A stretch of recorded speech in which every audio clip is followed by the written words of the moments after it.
ఇలా ఇక్కడ మీటింగ్ పెట్టుకుంటే ఎవరికైనా నొప్పైనా ఇలా మనం మీటింగ్ పెట్టుకుంటే అంటే పర్మిషన్ క్యాన్సిల్ చేసారు. మీటింగ్ పెట్టుకోదట ఇచ్చిండ్రు, క్యాన్సిల్ చేసారు, ఇచ్చిండ్రు, క్యాన్సిల్ చేశారు. నేను చెప్పిన నీ పర్మిషన్ తీసుకొని సంకల పెట్టుకో, ఇంకెక్కడైనా పెట్టుకో. అరే పాత బస్తీకి పోయి భాగ్యలక్ష్మి గుడి దగ్గర మీటింగ్ పెట్టిన పార్టీ భారతీయ జనతా పార్టీ. దూరబండ మాది, జుబ్లీహిల్స్ మాది. పక్కా వస్తా, వచ్చి తిడతా. నీ పర్మిషన్లు గిర్మిషన్లు జంటనై భారత్ మాతాకి జై, జై శ్రీరామాని గర్జిస్తాం, గాంధిస్తాం. ఈ జుబ్లీహిల్స్ గడ్డ మీద ఆ కాషాపు జెండాను రెప్పరెప్పలు ఆడిస్తామని చెప్పి వచ్చినా మీకు ఏం నొప్పి నాకు అర్థం కాలే. కాంగ్రెస్ వాళ్ళకు భయం ఏంటంటే వాళ్ళకి తురుకోలకు జోకుడు మొదలు పెట్టిరన్న, టోపీ పెట్టుకుని మొదలు పెట్టారు, పాకిస్తాన్ జోకుడు మొదలు పెట్టారు. నాకు గుర్తొస్తుందన్న, ఎందుకంటే నాకైతే అనవట్లేదన్న. అన్న నిన్న ధర్మాన్ని కాపాడుతున్నా, హిందూ సమాజాన్ని సంఘటితం చేయడానికి కష్టపడుతున్నా, హిందూ ఓట్ బ్యాంక్ తయారు చేయడానికి కష్టపడుతున్నా, ఇంకో మతాన్ని కించపరచన్నా. ఆ టోపీ పెట్టుకొని ఓట్లు అడిగే రోజు వస్తే నా తల నరుక్కుంటా చెప్పని నేను పెట్టుకున్నాను. పహల్గాం మర్చిపోలే కదా. పహల్గాంలో హిందువుల అవయవాలు చూసి కాల్ చంపేసిన హిందువులను మర్చిపోయారా? హిందువుల అవయవాలు చూసి కాల్ చంపేసినా. నాకు ఈ కాంగ్రెస్ వద్ద డౌట్ వస్తుందన్న. ఈ టోపీలు పెట్టుకొని తిరిగి ఈ పాకిస్తాన్ జోక్తుంటే ఫస్ట్ వీళ్ళని చెక్ చేయాలి. వీళ్ళు నిజంగా హిందువులేనా, వీళ్ళ డిఎన్ఏ పాకిస్తాన్ కి ఇట్లా ఉందా అని డౌట్ వస్తుందన్న. చెక్ చేయాలా లేదా? ఇవాళ బండి సంజయ్ వస్తారట, మీటింగ్ ఆపుతారట. నీ అయ్య జాగిరాదు, నీ తాత జాగిరాదు. అరే కేసీఆర్ గడిలు బద్దలు కొట్టింది మనం, కేసీఆర్ మెడలు వంచింది మనం, కేసీఆర్ ఫామ్ హౌస్ కు పరిమితం చేసింది మనం. ఈ తెలంగాణ రాష్ట్రంలో ఎగిరాల్సిన కాషాయ జెండా ఎగరలేకపోయిందన్న బాధ అనిపిస్తుంది అన్న. మీ లేక ఓట్లే లేక మాకు ఇలా మూర్ఖుడు కేసీఆర్ అంటాడు అని కొడుకు ఇంకా మూర్ఖుడు. ఈ మధ్య సినిమా డాలు నేర్చుకునేది జనతా గ్యారేజ్ జలా కొడుతున్నాడు. ఈయన అర్ధరాత్రి ఫోన్ చేస్తే ఫోన్ ఎత్తుతాడు. మీ అయ్యా ఆఫీస్ ఫామ్ హౌస్ వాడు కావాలట ఎప్పుడన్నా. మళ్ళా 3 సంవత్సరాలకు వాళ్ళ అయ్యా బయటకు వస్తాడట, అప్పుడు ముఖ్యమంత్రి అవుతాడట. వరదలు వస్తే రాడు, వర్షాలు పడితే రాడు, బోరుబండ మునిగిపోతాయంటే రాడు, బోరుబండ సమస్యల మీద రాడు, పిల్లలు చచ్చిపోతే రాడు, బస్సు యాక్సిడెంట్ అయితే రాడు, సంపుతాడు, పంటాడు. అప్పుడప్పుడు బయటకు వచ్చి యశోద హాస్పిటల్ పోతాడు, బతికే ఉన్నా అని చెప్పుకోవడానికి యశోద హాస్పిటల్ పోతాడు. అని ఇంకొని సాగును కోరుకోవడం మనం అనుకుంటావా? కేసీఆర్ సారు నిన్ను 100 ఏళ్ళు ఆరోగ్యాలతో ఉండాలి. కానీ అసలు విషయం చెప్పన్నా, ఈ కొడుకు కేసీఆర్ ముఖ్యమంత్రి వాళ్ళు ఉన్నది ఏంది, ఏముంది, ఎప్పుడు దొరికితే రా గుంజుకొని కింద కూర్చోాలన్నది. అందుకే డేంజర్ అనేది బాగా. నువ్వు 50 వరుసలు చిన్న పెద్ద ముసలి ముఖ్యాన్ని తేడా లేదన్న. ఇంత ఇబ్బంది పెట్టినానా మనల్ని? 109 కేసులు పెట్టినాను నా మీద, ఒక్కొక్క జిల్లా అధ్యక్షుడు కేసులు పెట్టినానా, కార్యకర్తలుగా లాడ్ చార్జ్ చేసిందన్నా. అరే బీఆర్ఎస్ పాలనలో రైతులు చచ్చిపోతే పోయింది మనమన్నా, విద్యార్థులు చచ్చిపోతే పోయింది మనమన్నా, నిరుద్యోగులు చచ్చిపోతే పోయింది మనమన్నా, ఉద్యోగులు ఆత్మహత్య చేసుకుంటే పరామర్శించింది, భరోసా ఇచ్చింది మనమన్నా, ఉపాధ్యాయులు చచ్చిపోతే పోయింది మనమన్నా. ఏ రోజు కేసీఆర్ రాలే, ఏ రోజు కేసీఆర్ కొడుకు రాలే. ఈ రోజు ముఖ్యమంత్రి కావాలి, మళ్ళా కేసీఆర్ ముఖ్యమంత్రి కావాలంటే ఒక్కసారి జుబ్లీహిల్స్ ప్రజల అనుచరు మీ తీర్పు. ఇలా బీఆర్ఎస్ పార్టీకి కోవిప్పు కలగాలి, బీఆర్ఎస్ పార్టీని ఫామ్ హౌస్ కు ఇంకా పరిమితం చేసే ప్రయత్నం చేయండి. ఇలా కేటీఆర్ అనే వ్యక్తికి కేసీఆర్ ముఖ్యమంత్రి కావాలని లేదన్నా. ఎప్పుడు ఏందో డేంజర్ బాగా ఏం చేసా ఇస్తాడు. నేను అందుకే కవితకై చెప్తున్నా, ఈ ఆడపి మొగోళ్ళు ఎవ్వరు తల్లిదండ్రులు చూసుకుంటారా? చూసుకునేది ఎవరు? ఆడోళ్ళే. అందుకే మనం అన్నవారు అంటారు. అందుకే కవితకై చెప్తున్నా, అక్క నువ్వు జాగ్రత్త. మీ బావ మీద కోపంతోనో, మీ ఇంకో అన్న సంతోషం మీద కోపంతోనో, మీ అన్న మీద కోపంతోనో నువ్వు మీ అయ్యను నీ తమ్ముడు మీ అన్న ఏం చేసినా ఇస్తాడు జాగ్రత్త. అప్పుడు చూసా. ఎందుకంటే ఇప్పుడు రాగా వీడియో చూసి నేను ఇక మాగంటి గోపినాథ్ వాళ్ళ తల్లి వీడియో చూసారు అని ఎలా వాళ్ళ తల్లి వచ్చి చెప్తున్నది కదా, నా కొడుకు చావుకు కారణం ఎవరు? కేటీఆర్ అట. కేటీఆర్ఏ నా చావుకు, నా కొడుకు చావు కారణం కేటీఆర్ఏ అని చెప్పి తల్లి చెప్తున్నది. నాకు కూడా అనుమానం ఉన్నది. ఏమనుమానం ఉందా ఆయన మీద అనేది విచారణ జరపాలి. అమెరికా పోయొచ్చేదానికే శవాన్ని వెంటిలేటర్ పెట్టి అట్నే పెట్టిండా, లేకుంటే సాటుపోయి వెంటిలేటర్ తీసిండా? నాకైతే అనుమానం ఉన్నది. రేవంత్ రెడ్డి నీకు రేషం, రోషం, పౌరుషం, నువ్వు తోపు పెట్టుకున్నా నీకు తురుకోళ్ళ రక్తం,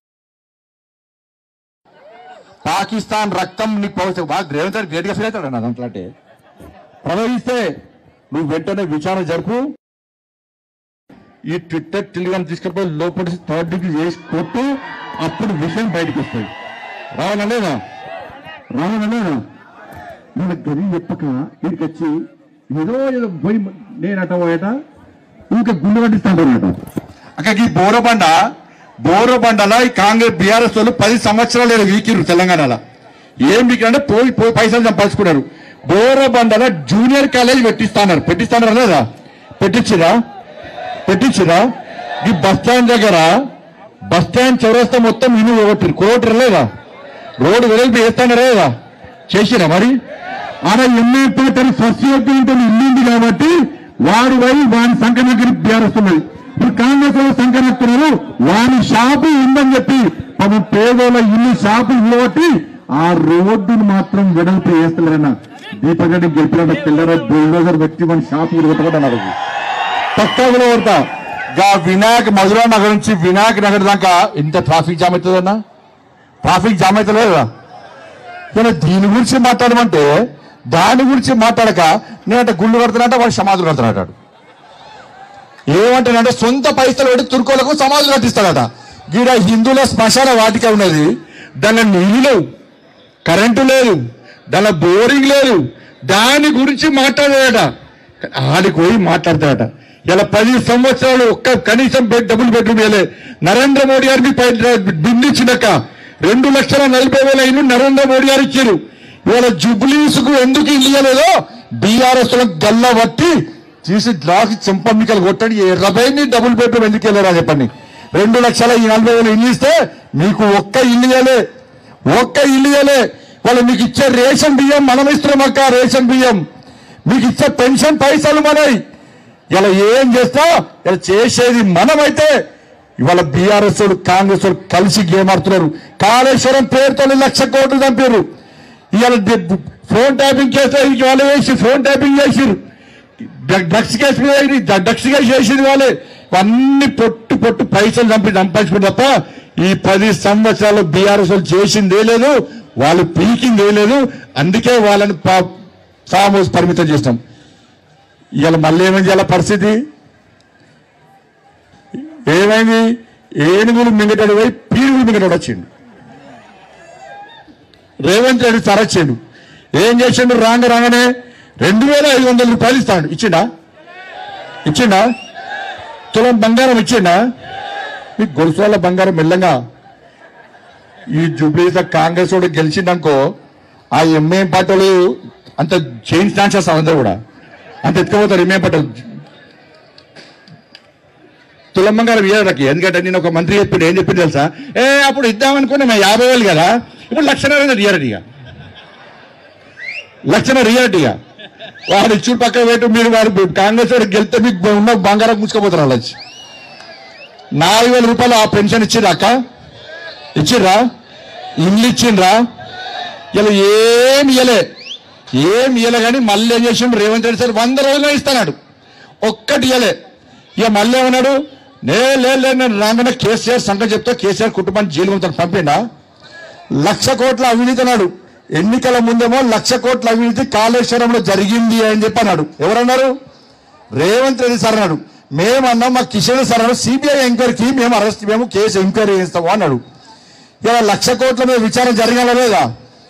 ఇలా అసెంబ్లీలో తీర్మానం ఏం రాసిందంటే సిబిఐకి లేక ఏం రాసిందంటే కాళేశ్వరం పేరు ఎట్లే మేడిగడ్డ మీద విచారణ జరపండి, దాని మీద 9,000 కోట్ల స్కామ్ మాత్రమే జరిగింది అంటాడు.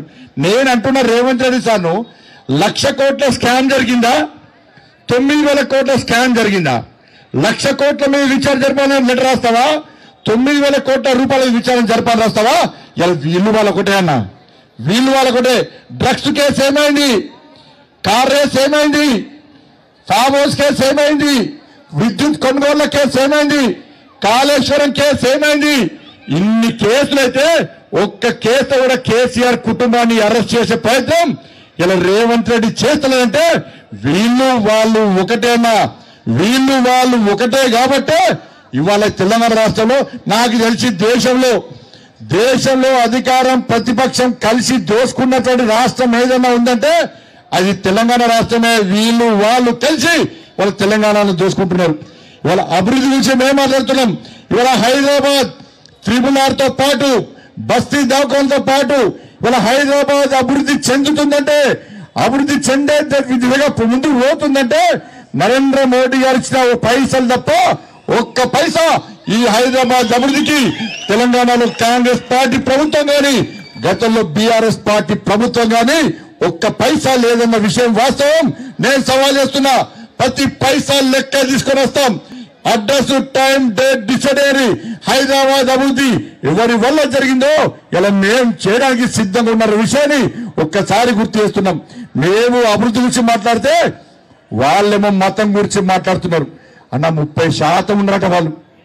30% ఉంటే మా అక్క చెప్పింది 1,00,000 ఓట్ల కోసం మా రామచంద్ర గారికి అంటే సపోజ్ స్వాగతం పలకాలన్నా. మన 1,00,000 ఓట్లు అన్నా. ఎన్ని ఓట్లు? మన ఎన్నన్నా ఇవాళ అక్బరుద్దీన్ ఓవైసీ ఎవరో తెలుసా అన్న?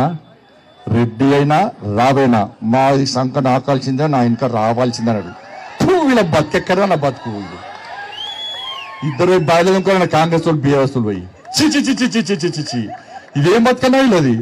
వాడు గంత ఘోరంగా మాట్లాడితే అంతకుముందు వాడు ఆడవాడాడు, ఇప్పుడు వీటి సంఖ్య వచ్చింది. అయిపోయా నేను రాంగ చూపెట్టిన ఇంతకుముందు ఫోటో చూపెట్టాను ఒక ఆయన. ఏ ఫోటో ఉంది ఇంతకుముందు ఫోటో చూపెట్టారు ఒక ఆయన. కాంగ్రెస్ పార్టీ అభ్యర్థి టోపీ పెట్టుకున్నాడు, ముఖ్యమంత్రి టోపీ పెట్టుకున్నాడు. అటు పక్కన అజరుతున్నాడు, అడిగి నవ్వుతాడు.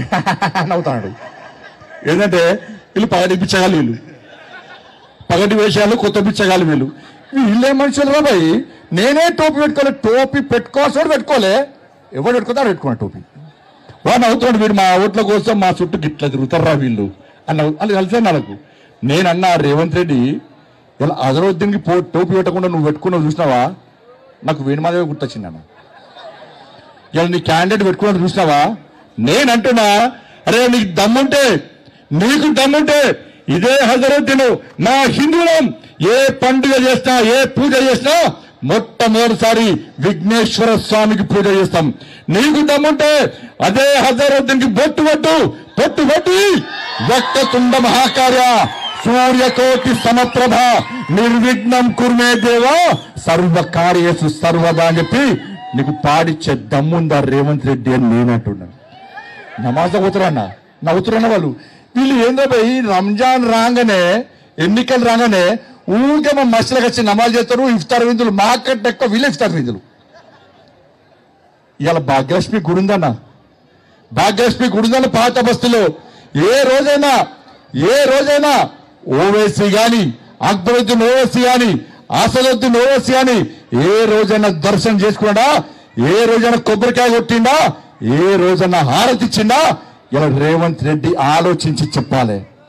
వాళ్ళేమో మొక్కరు, వాళ్ళు బొట్టు పెట్టుకోరు. మీరు సిగ్గు లేకుండా టోపీలు పెట్టుకొని వాళ్ళ ఓట్ల కోసం కక్కుతున్నారు. నీకు దమ్ముంటే పో ఓవైసీని తీసుకుపోయి మా అమ్మవారికి హారతిప్పి ముజ్జగమ్ముల గన్న మాయమ్మ దేవాటి దేవి మంగళమ్ములు గొనగ రావమ్మ ముమ్మూర్తుల శక్తి నీవే ముగ్గురమ్మల మూల నీవే ముదితలకు మాంగళ్య రక్షణ చేసి మురిసెడు తల్లి నీవే ముజ్జగమ్ముల గన్న మాయమ్మ. ఈ పాట పాడిపించే దమ్ము ఓవైసీతో పాడిపించే దమ్ము రేవంత్ రెడ్డికి ఉందా? నేనంటున్నా. అన్నా జుబ్లీస్ హోటల్ మహాశైలను కోరుతున్నా. అన్నా హిందువులందరూ ఒక్కరు కానీ ఈ తెలంగాణ రాష్ట్రంలో హిందువులను ఓటు బ్యాంక్ మార్చడమే లక్ష్యంగా భారతీయ జనతా పార్టీ తెలంగాణ రాష్ట్రంలో ముందు పోతున్నది. ఈ జుబ్లీస్ లో ఆ తుర్కోల ఓట్ల కోసం కాంగ్రెస్ పార్టీ బీఆర్ఎస్ పార్టీలు ఏ విధంగా వాళ్ళ కోసం పనిచేస్తున్నాయో ఒక్కసారి అంచండి. అక్క ఇలా పైసలు మీకు ఇస్తలేదక్క, సిగ్గు లేకుండా తురుకోళ్ళు ఇళ్ళలో పడి మీ దండం పెడతా, మీ కాళ్ళు మొక్తాన్ని కాంగ్రెస్ వాళ్ళు పోయి మేము మిక్సీలు ఇస్తాము, మేము గ్రైండర్లు ఇస్తాము, మేము కుటుంబిష్ ఇస్తాం, మీ దండం పెడతాం, మీ కాళ్ళు మొక్తాన్ని కాంగ్రెస్ వాళ్ళు పోతున్నారు అక్క. బీఆర్ఎస్ వాళ్ళు అక్క మీ దండం పెడతాం, మీ కాళ్ళు మొక్తా నేను 10,000 రూపాయలు ఇస్తాం మాకు ఓటేయని అంటున్నారట. ఇవాళ ముస్లిం మహిళలు బీజేపీ తప్ప కాంగ్రెస్ పార్టీకి ఓటేయరన్నా. వాళ్ళు మన ఆడబిడ్డలన్నా నరేంద్ర మోడీ వాళ్ళ సొంత అన్నలక చూస్తారన్నా. కానీ రేవంత్ రెడ్డి సార్ ఏం చేసింది తెలుసా? 40,000 బుర్కాలు తెప్పించింది పాకిస్తాన్ నుంచి. 40,000 బుర్కాలు తెప్పించి ఇలా వాళ్ళతో దొంగోట్లు వేయించడానికి ప్రయత్నం చేస్తుంది. కాబట్టి ఇక్కడున్న ముస్లిం మహిళలు జాగ్రత్తగా ఉండాలి అన్న. రాజ్యాంగం అందరికీ ఒకటే, ఎలక్షన్ కమిషన్ అందరికీ ఒకటే. నేను ఎలక్షన్ కమిషన్ విజ్ఞప్తి చేస్తున్నా, మీరు ఓటు వేసేటప్పుడు తప్పకుండా ఫేస్ చూడాలి, ఓటు వేయించాలి. ఓటు వేయిస్తేనే రాజ్యాంగం అందరికీ ఒకటే. ఎవరి అయ్య జాగిరి కాదు, ఎవరి తాత జాగిరి కాదు. అందుకే జుబ్లీస్ ఎన్నికలన్నా గెలవాలన్నా మనం లేకుంటే బీఆర్ఎస్ వాడితే రానేరాడు. కాంగ్రెస్ కు బీజేపీకే పోటీరా. కాంగ్రెస్ వాళ్ళు ఏం చేశారు? మాకు ముస్లిం ఓటు బ్యాంక్ కోసం చూస్తున్నారు. మరి 3 లక్షల మంది హిందువులు ఓటు బ్యాంక్ అవుతారా కారా? పక్కా చెప్పురన్నా. నుదుట బొట్టు పెట్టి చేతికి గాజులు వేసుకొని పొద్దున్న లేచి స్వామివారికి అమ్మవారికి పూజించే నా అక్కల్లారా, నా చెల్లెల్లారా, ఆ రాముని వారసులమైన పార్టీ భారతీయ జనతా పార్టీకి ఓటేయండి. నూట బొట్టు పెట్టి జై శ్రీరామ్ అని గర్జించే గాండ్రించే, భారత్ మాతాకి జై అని గర్జించే గాండ్రించే నా తమ్ముళ్ళారా, గల్లీ గల్లీ తిరగండి. హిందువులను ఓటు బ్యాంక్ గా మార్చండి, హిందువుల చైతన్యం కలిగించండి. ఈ జుబ్లీస్ లో 3 లక్షల మంది హిందువులు ఒక్కరైతే ఏ విధంగా గుణపాఠం చెప్తామో ఇలా బీఆర్ఎస్ పార్టీకి కాంగ్రెస్ పార్టీకి గుణపాఠం చెప్పాల్సినటువంటి సందర్భం ఆసన్నమైంది. కాబట్టి నాకు రక్తం మసిలి వచ్చిన ఇలా హైదరాబాద్ కు చచ్చిపోతున్నా. కానీ ఒకటే లక్ష్యం అన్నది, ఆ చార్మినార్ మీద కాశాబ్ జెండా ఎగిరేయాలన్నా. కాదా నమ్మరతోని? కాదా అన్న? అక్కడ అరే మనని చార్మినార్ రాని అన్నారన్న పోయినవా లేదా? అది జరగాలంటే ఇక్కడ ఏం కావాలి? సర్వే సంస్థలన్నీ వాళ్ళ సంచలనాలన్నీ తలగిందులు కావాలి. ఇంకోసారి ఎవ్వరు సర్వే చేయద్దు. అటువంటి ఫలితాలు ఇలా జుబ్లీస్ రావాలన్నా. లేకుంటే ఏమైతే తెలుసా అన్న, ఇలా మొత్తం అలరాజ్యం వస్తుందన్నా. బతకలేమన్నా, హిందువుల బతుకు బిచ్చ బతుకవుతుందన్నా. నేను ఏదో రెచ్చగొట్టడానికి చెప్తలేనన్నా, మన బతుకు బర్బాద్ అవుతాయన్నా. ఇక్కడ ఒక్కటి గెలిస్తే ఇలా తెలంగాణ మొత్తం ఇలా హిందువుల పరిస్థితి అడుక్కునే పరిస్థితి ఇప్పటికే వచ్చిందన్న. అన్న నిజామాబాద్ లో కానిస్టేబుల్ చంపిన, ప్రమోద్ చంపిన కానిస్టేబుల్ చంపినటువంటి లుచ్చగాడు ఎవడన్నా? రియాజ్. ఏం పేరన్నా? అరే ఇక్కడ డీసీపీ చైతన్యం మీద దాడి చేసే దొంగ ఎవరన్నా? అన్సారీ. ఏం పేరన్నా? అరే మన గో రక్షకుడు అనేటి సోన్ మీద దాడి చేసింది ఎవరన్నా? ఇబ్రహీం. ఎవరన్నా? ఇబ్రహీం. కానీ ఎక్కడ శ్రీనివాసో, రమేషో, సురేషో ఎవరు లేరు కదన్నా, ఎవరు లేరు కన్నా. ఇలా మళ్ళా గెలిస్తే మన పరిస్థితి ఏందన్నా? కాబట్టి దయచేసి అన్నా అంత గుర్తుంచుకోండి. ఇవాళ ఎన్నికలు మంచి ఎన్నికలు ఇవి. ఇలా ఎన్నికలు మన కోసం వచ్చిన ఎన్నికలు. ఇలా అక్కడిక్కడ తప్పుడు ప్రచారం నమ్మకండాక ఇలా బోరబండ గురించి మేము ఆలోచిస్తాం. బోరబండను అభివృద్ధి చేయాల్సిన బాధ్యత మేం తీసుకుంటాం. ఇలా వాళ్ళ మాటలు నమ్మకండి. వాళ్ళ మాటలు నమ్మితే మళ్ళా మీరు మీకెళ్ళి పోయి పొయ్యిలో పడ్డట్టు. దయచేసి అలా ఇలా దీపక్ రెడ్డి గారిని భారీ మెజార్టీతో గెలిచండి. ఆ రోజు దీపక్ రెడ్డి గారు ఫోన్ చేసిండు, ఛత్రపతి శివాజీ మహారాజ్ స్టాచ్యూ చేసి అన్నాడు. ఈ రోజు పనిచేయన్నా, మీరు రేపటి నుంచి మొత్తం గాయి గత్తర వేసి ఇలా దీపరెడ్డి గెలిపండి. గా శివాజీ స్టాచ్యూ వట్టి రాత్రి కాదన్నా, ఇలా కాంస్య విగ్రహం పెట్టించే బాధ్యత నాది అన్న. మీకు శివాజీ విగ్రహం కావాలంటే ఇలా దీపరెడ్డి గెలండి. లేకుంటే నవీన్ ఖానో, సునీత బేగమో గెలిస్తే ఏమవుతుంది? మీ కమ్యూనిటీలన్నీ మసీలు అవుతాయి, దర్గాలు అవుతాయి.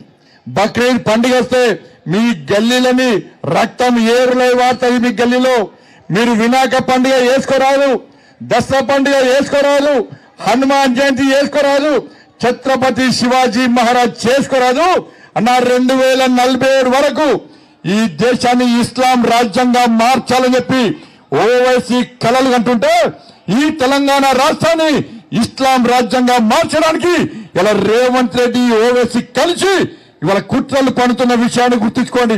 ఇలా తెలంగాణలో హిందూ సమాజం ఆలోచించాలి. ఈ తెలంగాణ రాష్ట్రంలో హిందూ రాజ్యం రావాలా, ఇస్లాం రాజ్యం రావాలా. ఈ తెలంగాణ రాష్ట్రంలో కాషాపు జెండా రెప్పరెప్పలలో, పచ్చ జెండా రెప్పరెప్పలలో హిందూ సమాజం ఆలోచించాలి. తెలంగాణలో హిందూ సమాజం అంతా ఈ జుబ్లీస్ లోని 3 లక్షల మంది హిందువులు ఓటు బ్యాంక్ మారాలని కోరుకుంటున్న విషయాన్ని జుబ్లీస్ లోని హిందూ సమాజం ఆలోచించాలి. మీకోసం మా రామచంద్రరావు గారి నేతృత్వంలో ఈ తెలంగాణ రాష్ట్రంలో యుద్ధం చేయడానికి మేము సిద్ధంగా ఉన్నాం. మాకు భరోసా ఇవ్వండి, మాకు ఆత్మస్థైర్యాన్ని ఇవ్వండి.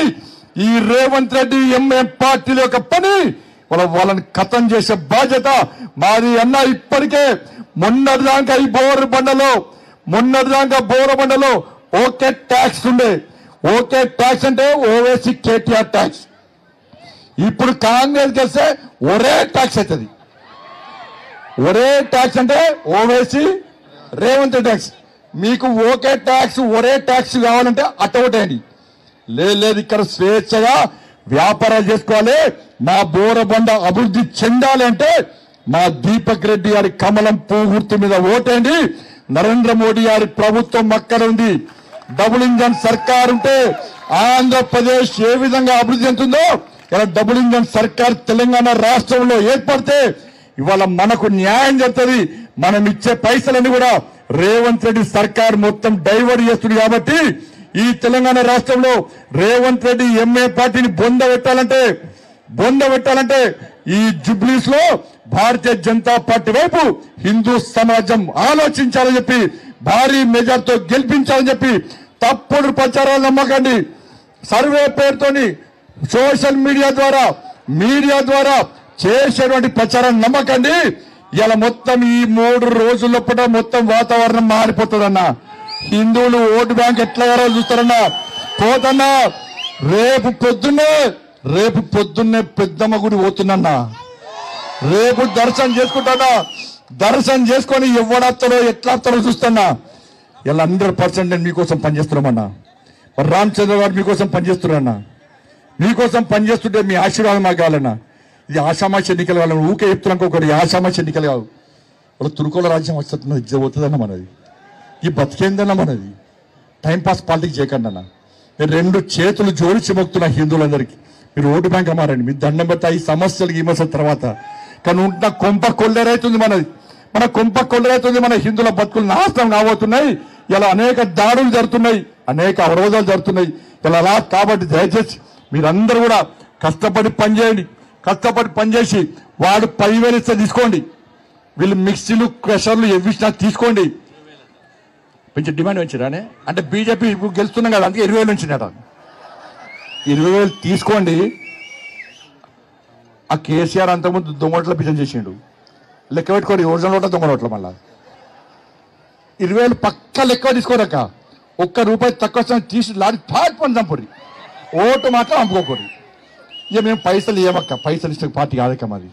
మా కార్యకర్తలు మొన్న ఎన్నికల ముందు కండువచ్చి మా రామచంద్రరావు సాబ్ ఇది రోజు దులిపి ఇంకా వేసుకుంటారు అక్క. తిండి లేదక్క, తిప్పలు లేదన్నా, టిఫిన్లు లేవన్నా, ఏమి లేకున్నా భారత్ మాతాకి జై శ్రీరామ్. అక్క అన్న ఓటయ్యన్నా, అక్క ఓటయ్యక్క మీకు అండగా మేముంటామన్నా అని చెప్పి కష్టపడి పనిచేస్తున్న కార్యకర్తలకి, మా పార్టీ కార్యకర్తలు పైసలు మంచేటోళ్ళు కాదు, పైసలు తీసుకుంటోళ్ళు కాదక్క. మా కార్యకర్తలు నమ్మండి. ఇదే మీకు ఆపద వస్తే కష్టం వస్తే మేమొస్తామక్క. ఏ కష్టం వచ్చినా మేమొస్తామన్నా. కాంగ్రెస్ వాడు ఎప్పుడు రాలే అన్న. కేసీఆర్ కొట్లాడింది మేమన్నా, ఇబ్బంది పడ్డది మేమన్నా, జైలుకు వెళ్ళి మేమన్నా, లాఠీ దెబ్బలు తిన్నది మేమన్నా, రౌడీ షీటు ఓపెన్ చేసింది మా మీదన్నా. కానీ వాళ్ళు వచ్చి గడ్డనెక్కిరన్నా. జుబ్లీ సమాజం ఆలోచించండి. మాకు జరిగిన అన్యాయానికి ఈ జూబ్లీస్ ప్రజలు మాకు న్యాయం చేయాల్సిందిగా ఈ జూబ్లీస్ హిందూ సమాజానికి ఓటర్లందరికీ విజ్ఞప్తి చేస్తూ రేపు మీనాక్షిపురం వస్తున్నా. మీనాక్షిపురం రేపు వస్తున్నా. మీనాక్షిపురం అంటే ఏది మీరు అంటారు కదా, మీరు ఏమంటారు? ఇంకొకసారి ఆ మాట అంటే మీతో సెల్ఫీ కూడా దిగా. ఈ మత్తు ఆ మత్తు నగర్ కాదు, ఆ నగరు మీనాక్షి నగర్కు మీనాక్షిపురానికి రేపు వస్తున్నా. రేపు వచ్చి ఇంకా అనేక విషయాలు చెప్తా. దయచేసి మీరు అందరు జోస్తో పనిచేయండి, హోస్తో పనిచేయండి, హుషారుగా పనిచేయండి. హిందూ ఓటు బ్యాంక్ దమ్మెందో చూపెట్టాల్సిందిగా కాంగ్రెస్ కు ఎంఏ పార్టీ పై రెండింటి పార్టీలకు గుణపాఠం చెప్పాల్సిందిగా మీ అందరికీ విజ్ఞప్తి చేస్తూ ఇంత పోలీస్ వలయాన్ని ఛేదించుకొని రేవంత్ రెడ్డి ప్రభుత్వం మనకు పర్మిషన్ ఇవ్వకుండా నీ పర్మిషన్ మాకు పనిచేది, మీ పర్మిషన్ తో మాకు అవసరం లేదని చెప్పి ఇంత పెద్ద ఎత్తున తరలి వచ్చినటువంటి బోరబండ ఓటర్ మహాశయులందరూ కూడా హృదయపూర్వక ధన్యవాదాలు తెలియజేస్తూ ముగిస్తున్నాను. భారత్ మాతాకి జై శ్రీరామ్, జై శ్రీరామ్, జై శ్రీరామ్. ధన్యవాదాలు మంత్రి గారికి. మన యొక్క రాష్ట్ర అధ్యక్షులు గౌరవనీయులు రామచంద్ర